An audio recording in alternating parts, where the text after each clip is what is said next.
I was 20, 4 weeks pregnant, when I realized my marriage had never been a love story. It had been a carefully built prison, and I had been too hopeful to see the bars.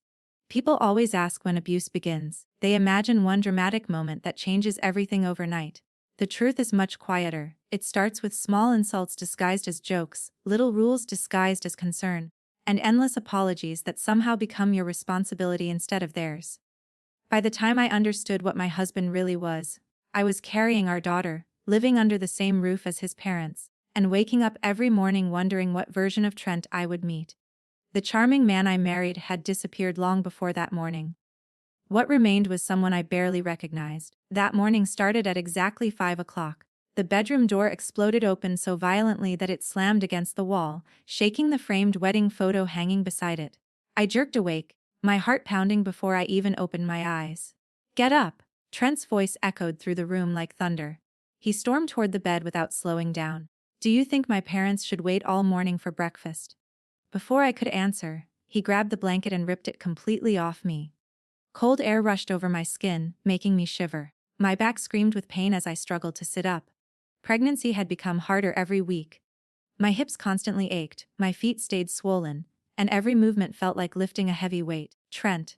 My voice barely escaped my lips. "It hurts. I can't move that fast." Instead of concern, he laughed. It wasn't a happy laugh. It was the laugh of someone enjoying another person's suffering. "My mother worked until the day she gave birth," he said.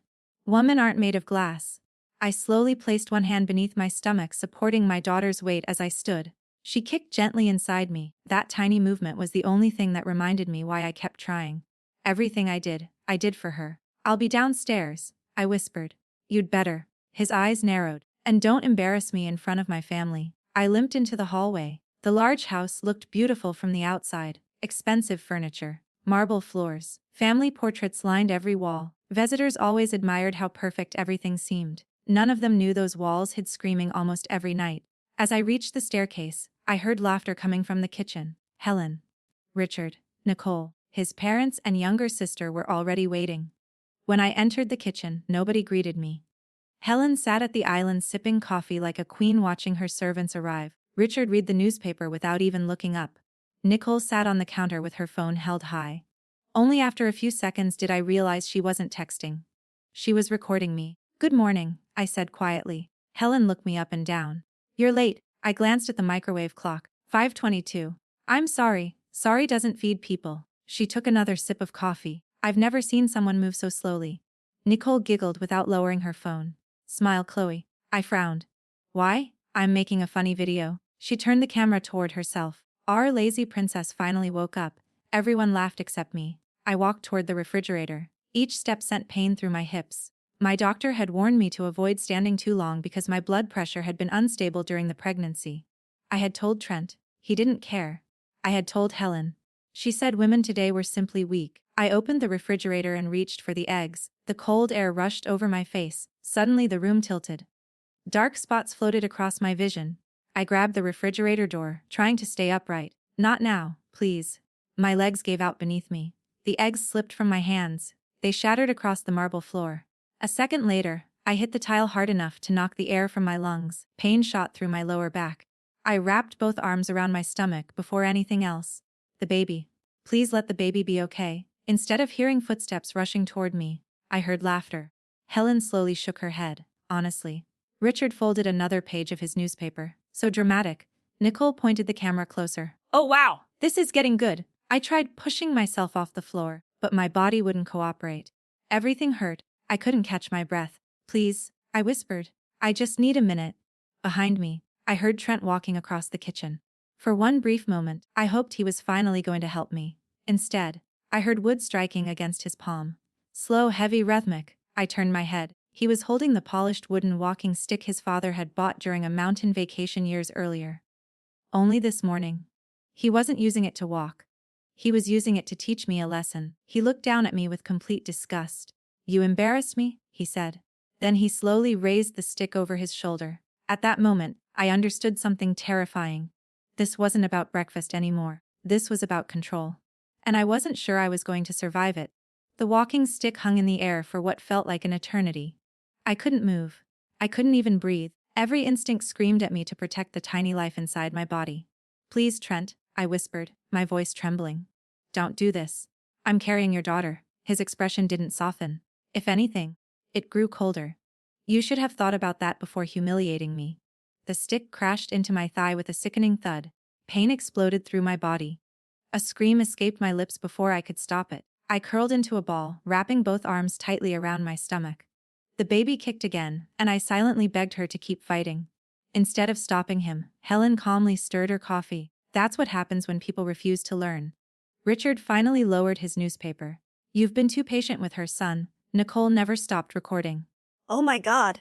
She laughed. Everyone in the group is watching. I froze. What group? She smiled proudly. My private live stream. My heart nearly stopped. You're streaming this? She shrugged. They think it's hilarious. Tears blurred my vision. Hundreds of strangers, watching me, watching my unborn daughter, watching my husband beat me. I had never felt so completely stripped of dignity. Trent grabbed my arm and yanked me toward my feet. Stand up. My legs refused. I can't. You can. Another strike landed against the floor beside my hand, missing by inches. Wood splintered against the tile. You'll stand. Somehow I managed to pull myself onto one knee. Everything hurt. My breathing came in short gasps. The kitchen smelled of burnt bacon and smoke. The frying pan had been left heating on the stove. Grace was beginning to sizzle. Finish breakfast, Helen ordered. As if nothing happened. I stared at her. How can you say that? She looked offended. My son works hard. You should appreciate everything this family gives you. I couldn't believe what I was hearing. This wasn't a family. It was a prison. Every person in this kitchen protected the abuse. Every person believed I deserved it. Every person except me.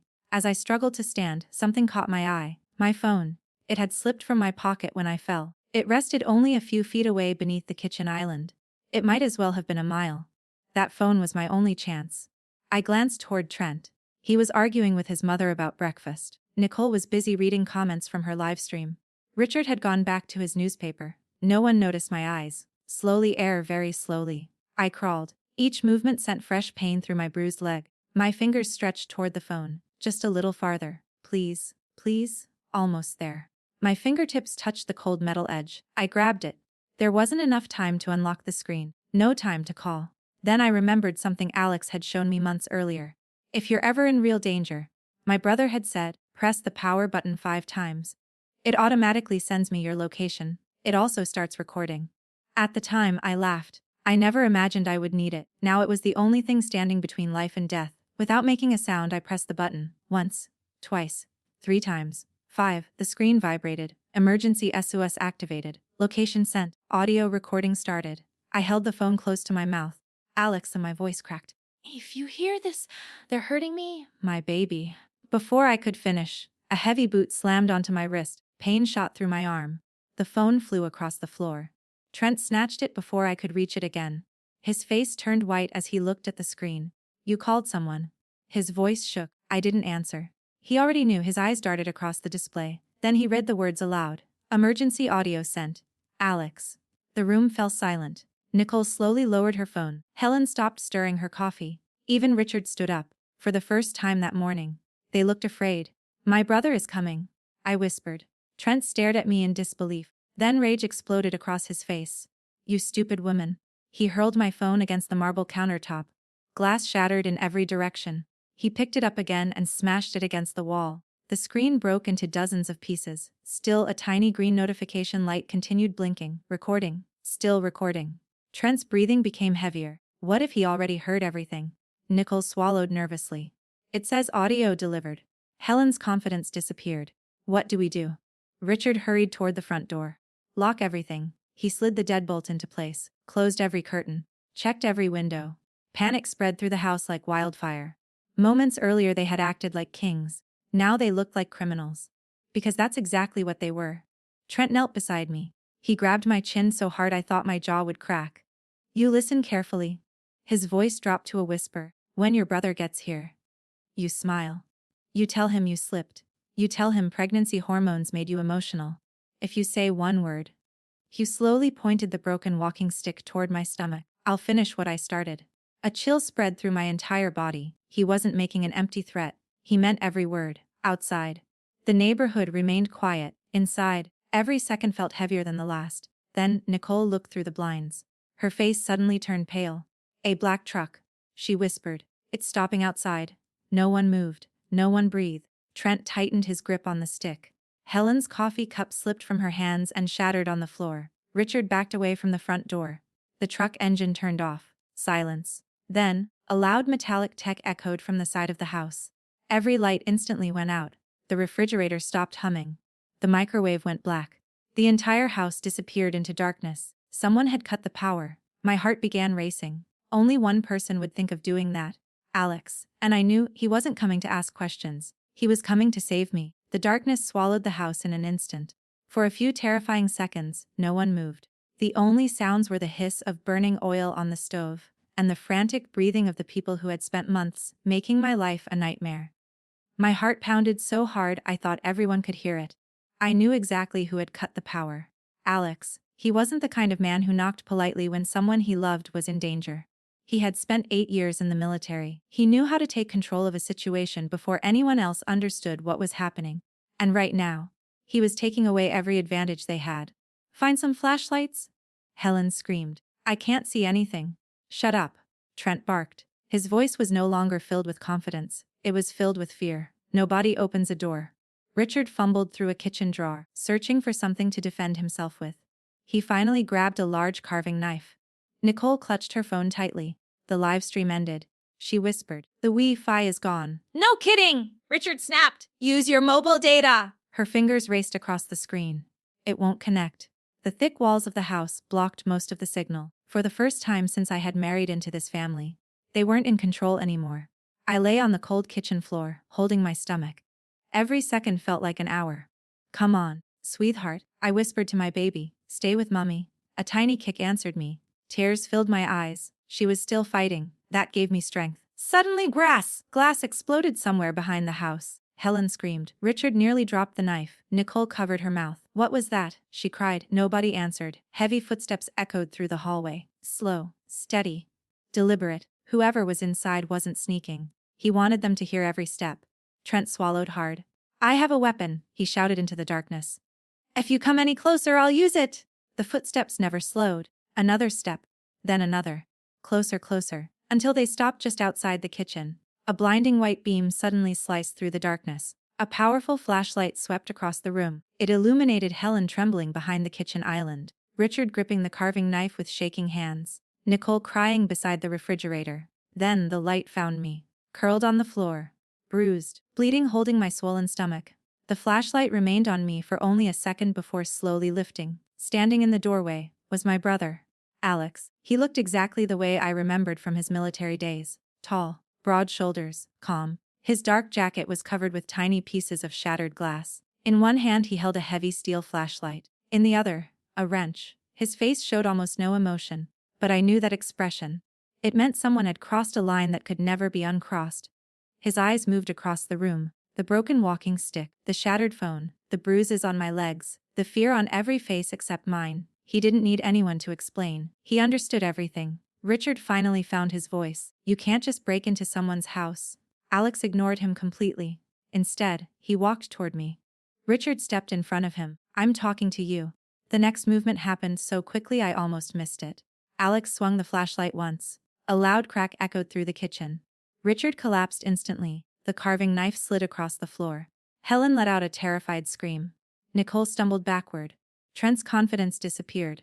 He grabbed the largest chef's knife from the counter. "Stay back." His hands shook so badly the blade rattled. "I'll kill you." Alex finally spoke. His voice was quiet, cold. "You won't touch my sister again." Then he moved. In one smooth motion he closed the distance between them. Before Trent could swing the knife, Alex grabbed his wrist, twisted. A sickening pop filled the room. The knife clattered onto the tile. Trent screamed. His broken wrist hung at an unnatural angle. Alex swept his legs out from under him. Trent slammed onto his back. The air rushed from his lungs. Before he could move again, Alex planted one knee firmly across his chest. "You like hurting people who can't fight back?" Alex asked quietly. Trent struggled beneath him. I. Alex leaned closer. "If you ever come near Chloe again, I won't stop next time." For the first time since I had met Trent, I saw genuine terror in his eyes. Not anger, not arrogance. Fear. Alex released him with a shove. Trent crawled backward until he hit the cabinets. He didn't even try to stand. Instead, Alex rushed to my side. The fierce soldier disappeared. My big brother returned. He carefully knelt beside me. His voice cracked. I'm here. You don't have to be afraid anymore. The tears I had been holding back finally came. I tried. I whispered. I tried so hard. I know. He gently brushed my hair away from my face. You survived. That's all that matters. I grabbed his sleeve. My baby. His expression immediately changed. I haven't felt her move. His face turned pale.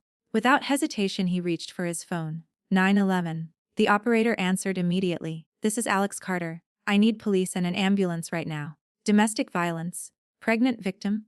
Possible fetal injury.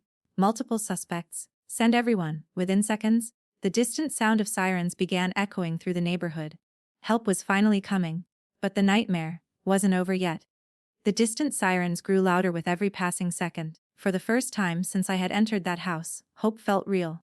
Alex stayed between me and Trent, never taking his eyes off him.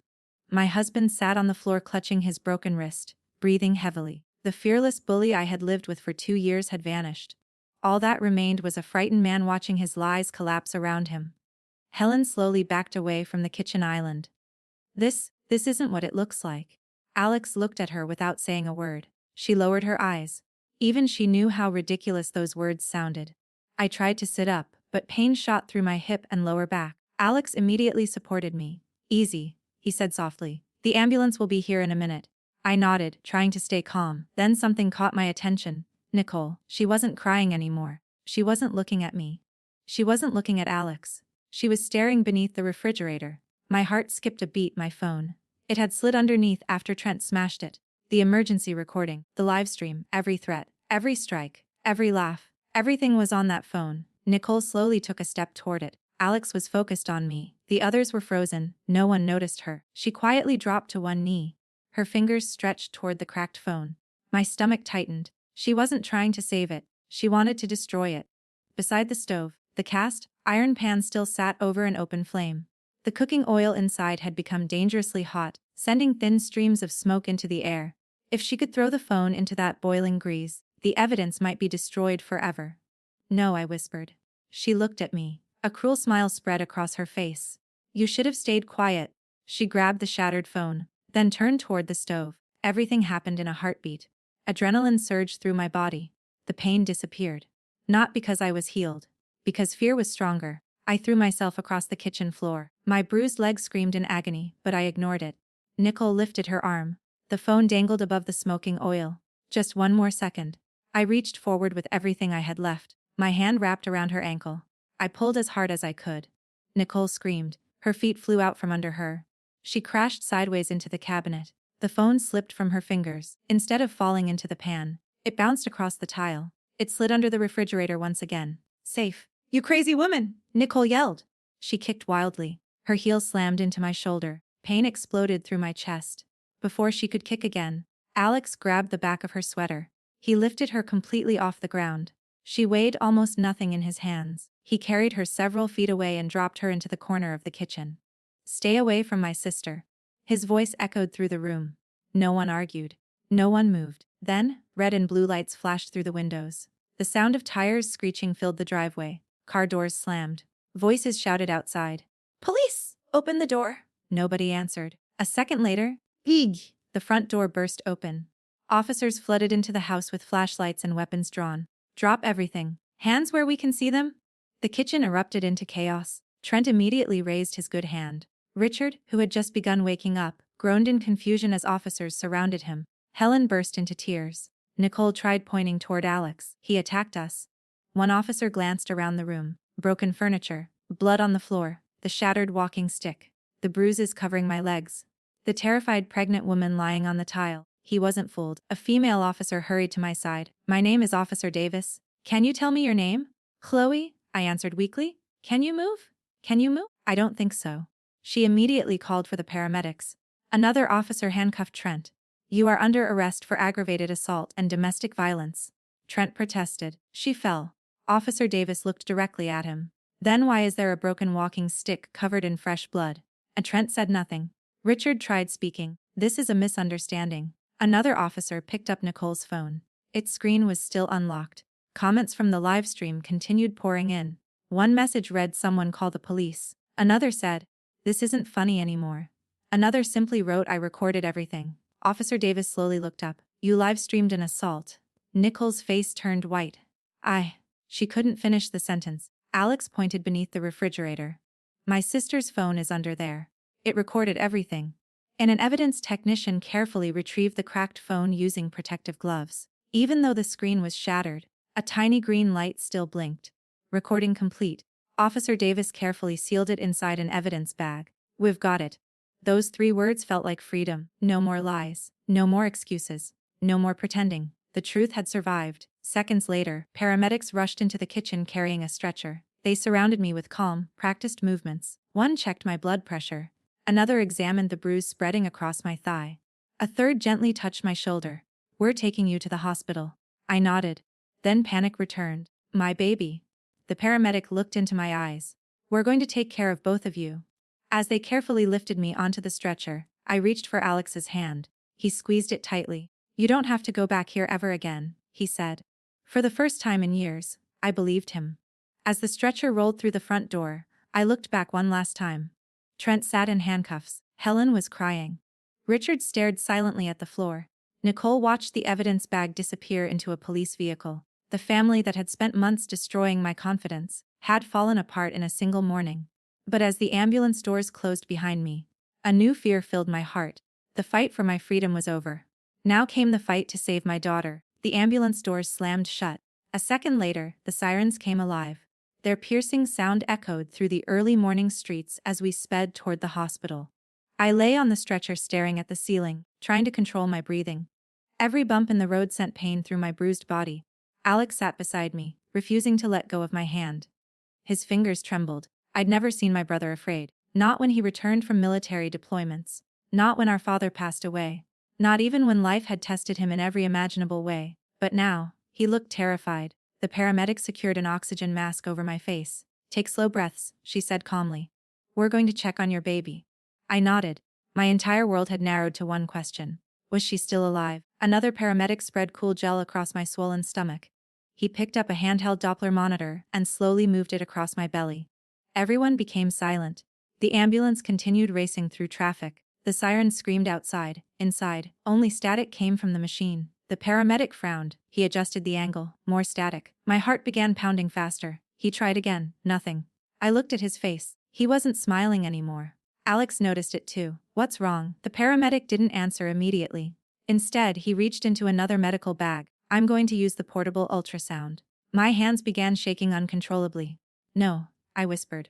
"Please." He pressed the ultrasound probe against my stomach. A grainy black and white image appeared on the small monitor. He studied it carefully. Seconds passed. Then another 10 seconds. Nobody spoke. The silence felt unbearable. Finally, the monitor beside me emitted one long continuous tone. A flat line. I stared at it. "No." The word barely escaped my lips.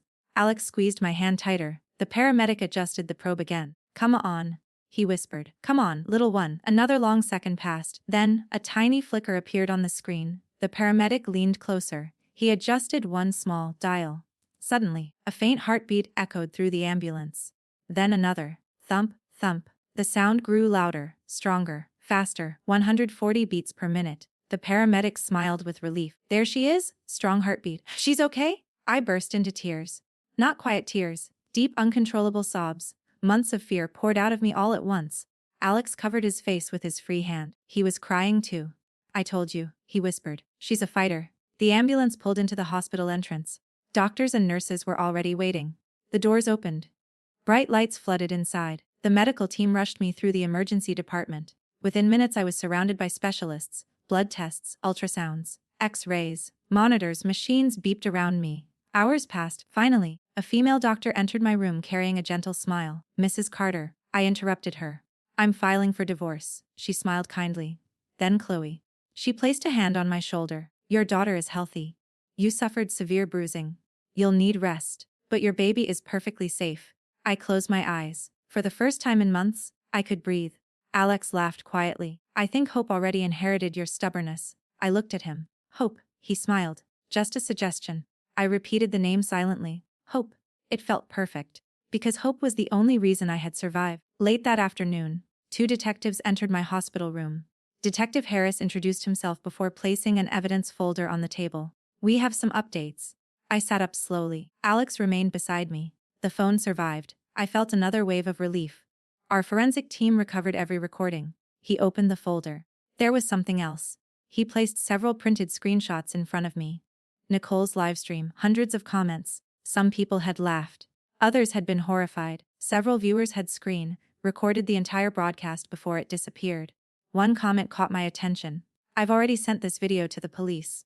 Another, "That pregnant woman needs help immediately." Detective Harris nodded. "Because of those recordings, this case is no longer dependent on witness testimony. You don't have to prove what happened. The video already did."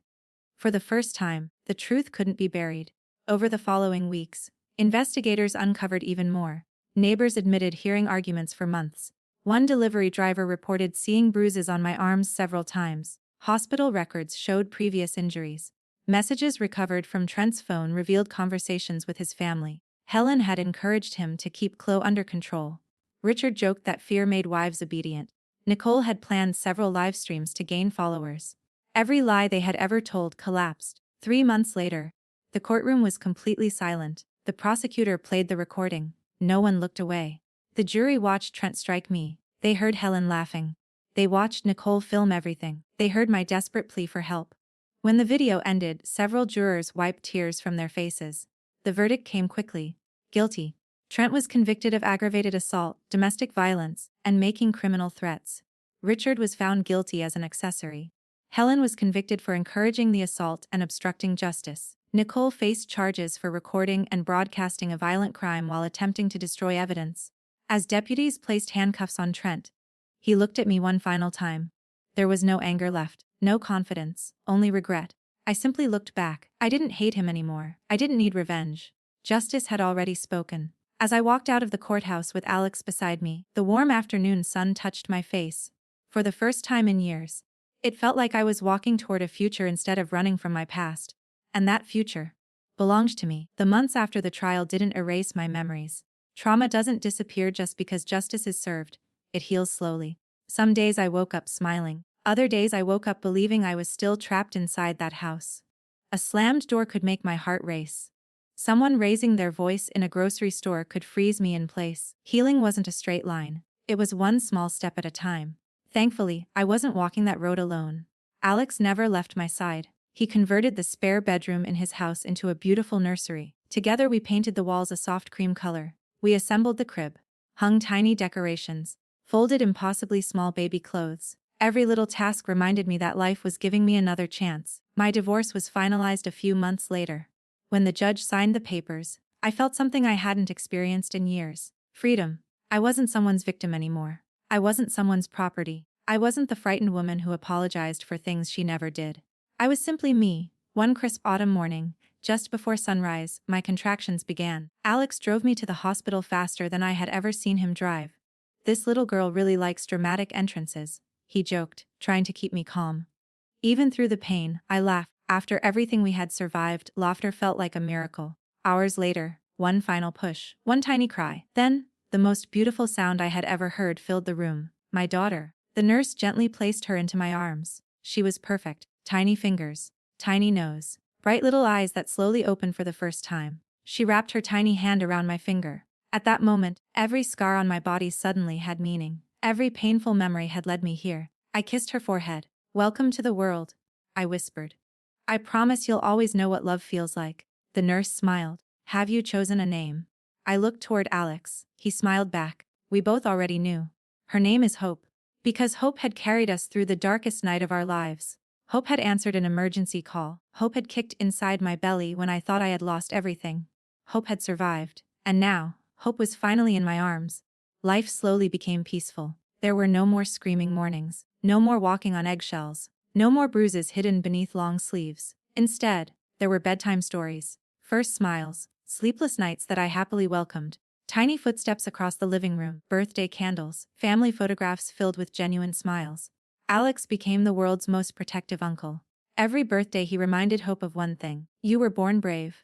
She didn't understand those words when she was little. One day, she would. Years later, Hope asked why Uncle Alex always hugged her so tightly. I smiled. "Because before you were even born, He loved you enough to fight for you. She wrapped her arms around him. I love you too, Uncle Alex.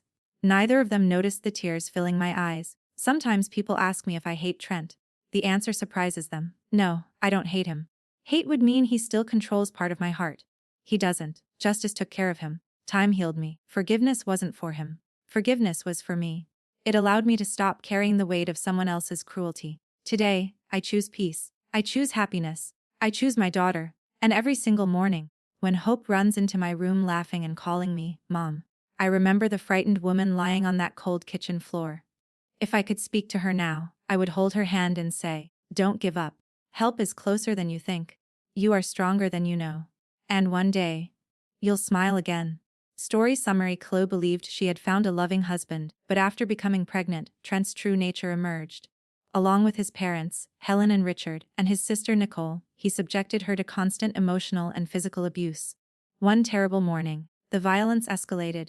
While carrying her unborn daughter, Chloe was beaten in the kitchen as Nicole livestreamed the assault. Desperate to save herself and her baby, Chloe secretly activated her phone's emergency SOS feature, sending a recording and her location to her brother, Alex. Alex arrived within minutes, rescued Chloe, protected her from further harm, and called the police. Thanks to the surviving recordings and livestream evidence, the entire truth was exposed. Trent and his family were convicted for their crimes. Chloe divorced Trent, rebuilt her life with Alex's support, and later gave birth to a healthy baby girl named Hope. Instead of living in fear, she found freedom, justice, and a future filled with love. Story lesson: this story reminds us that abuse often begins with small acts of control before becoming dangerous. No one deserves violence, humiliation, or fear. Asking for help is never a sign of weakness.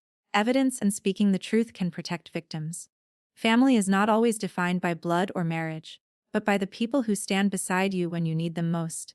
Even after the darkest moments, healing and hope are possible. Thank you for watching. Thank you so much for spending your time with this story. If this story touched your heart or reminded you of the importance of courage, kindness, and standing up against abuse, please consider supporting the channel. Don't forget to like this video, leave a comment to share your thoughts, subscribe to the channel, and turn on the notification bell so you never miss another inspiring story. Your support helps us continue bringing powerful stories of survival, justice, hope, and second chances. Until next time, thank you for watching, stay safe, take care of yourself, and remember, sometimes the smallest act of courage, asking for help, can change your entire life forever.